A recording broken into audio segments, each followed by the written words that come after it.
Bienvenue au Gazette Café pour ce petit déj de la lettre M avec comme invité Philippe Sorel, maire d'Hiver Gauche de Montpellier, président de Montpellier Méditerranée Métropole.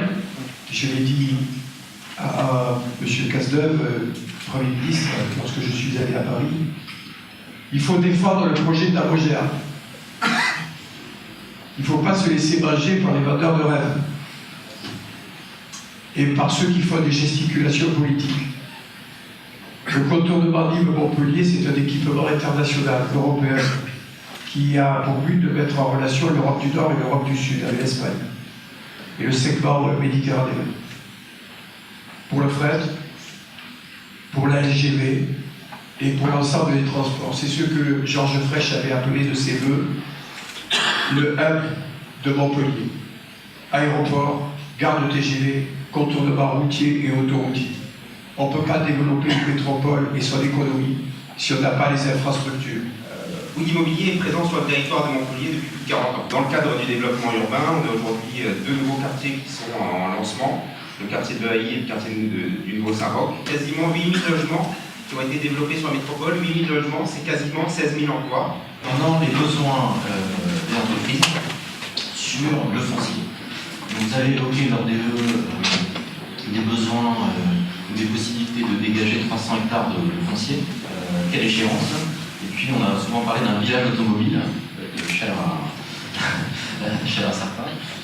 Est-ce qu'il est définitivement enterré ou est-ce qu'on a une chance un jour de le retrouver, ce village automobile? L'intérêt de fabriquer des parts d'activité, c'est que nous développons des emplois pérennes.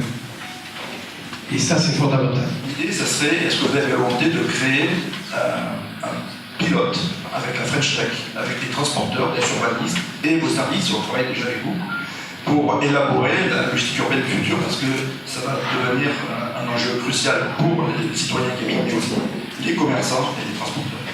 Donc il y a un problème important qui est en train d'émerger au niveau mondial, c'est la résistance aux antibiotiques. Et je pense que c'est un problème énormissime dont personne n'a conscience et qui va générer 10 millions de morts en 2050, c'est plus que le cancer.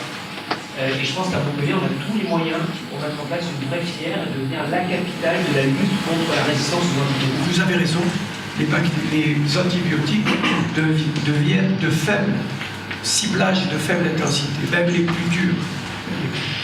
Je suis tout à fait favorable si les startups et les entreprises travaillent à les soutenir sur ce plan-là, parce qu'effectivement, c'est un des grands défis pour les 30 ans. Vous avez raison.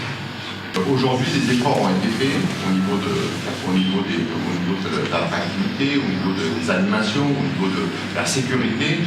On pense que ça va pas encore assez loin et je voudrais un petit peu ce matin, pour les 3 ans de mandature qui restent, savoir un petit peu comment vous allez donner un vrai sens aux commerçants. On a quand même fait la 4e ligne de tramway avant la 5e, qu'on a inaugurée le 1er juillet dernier. Et c'était l'engagement que nous avions pris avec l'ensemble des commerçants de la ville pour valoriser le Nord-Écusson, c'est-à-dire la partie Jeu de Paume et la partie Pérou, Arc de Triomphe, Foch.